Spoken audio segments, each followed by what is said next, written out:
नबुव्वत के 10वीं साल शव्वाल के महीने में हमारे प्यारे नबी हजरत मोहम्मद सल्लल्लाहु अलैहि वसल्लम ताइफ की तरफ रवाना हुए।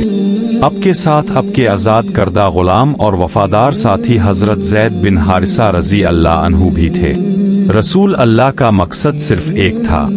आपको उम्मीद थी कि शायद ताइफ के लोग हिदायत कबूल कर लेंगे, इस्लाम की दावत अपनाएंगे और हक व सच्चाई के रास्ते पर चलने में मदद करेंगे।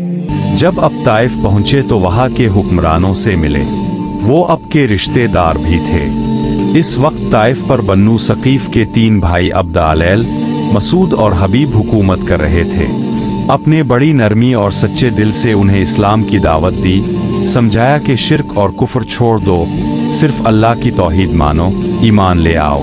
मुरा अफसोस, उन तीनों ने गुरूर, तकब्बुर और बेअदबी से जवाब दिया।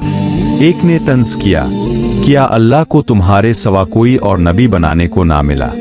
दूसरे ने तौहीन की, कबा शरीफ की इससे बड़ी बेइज्जती क्या हो सकती है कि तुम जैसे को नबी बनाया गया। तीसरे ने हद कर दी, अगर तुम सच्चे हो तो तुमसे बात करना बेअदबी है और अगर झूठे हो तो तुम ला गुफ्तगू ही नहीं।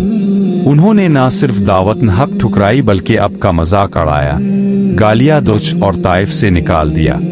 इतना ही नहीं, उन्होंने शहर के शरारती लड़कों को उकसाया कि जाओ मोहम्मद को तंग करो, पत्थर मारो।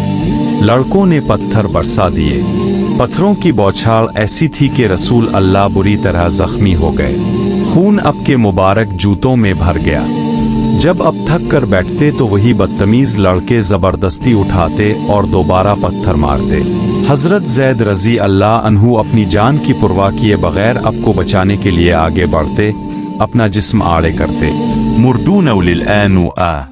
आखिरकार जख्मी, थके और लहूलुहान हालत में अब ताइफ से निकले और बन्नू रबिया के एक बाग में पना ली। वो बाग उतबा बिन रबिया और शीबा बिन रबिया का था।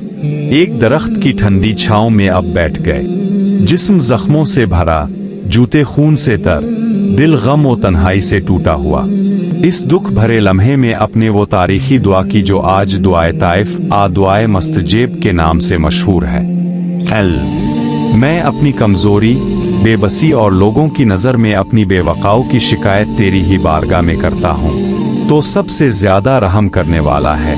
अगर तो मुझसे नाराज नहीं तो मुझे कोई गम नहीं। मैं तेरी पनाह मांगता हूँ। ये दुआ आसमानों को हिला गई।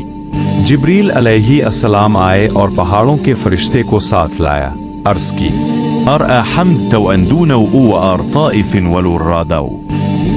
मगर रहमतन आलम ने फरमाया, मैं नहीं चाहता।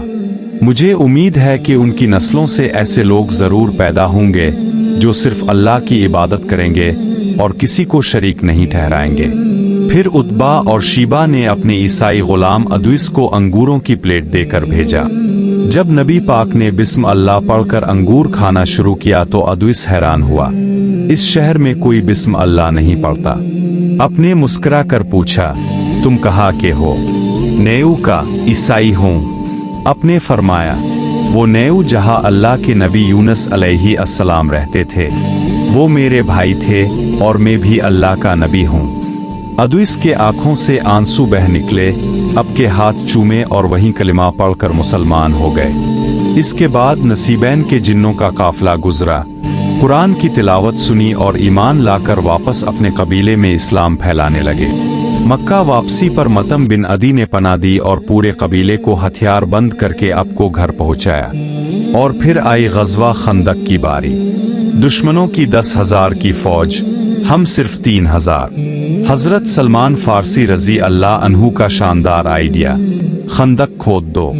अरबा फासिल खम्सलू मिरलिम, अरबा मिर खंदक तिसरवा, दशमन हरान मओस। उमरो बिन अब्दविद खंदक पार करके आया और ललकारा, कोई है जो मेरा मुकाबला करे। हदरत आला रदिल्लाउनतनी बार। तीसरी बार नबी ने मुस्कुरा कर इजाजत दी और दुआ की, अली को फतह अता फरमा।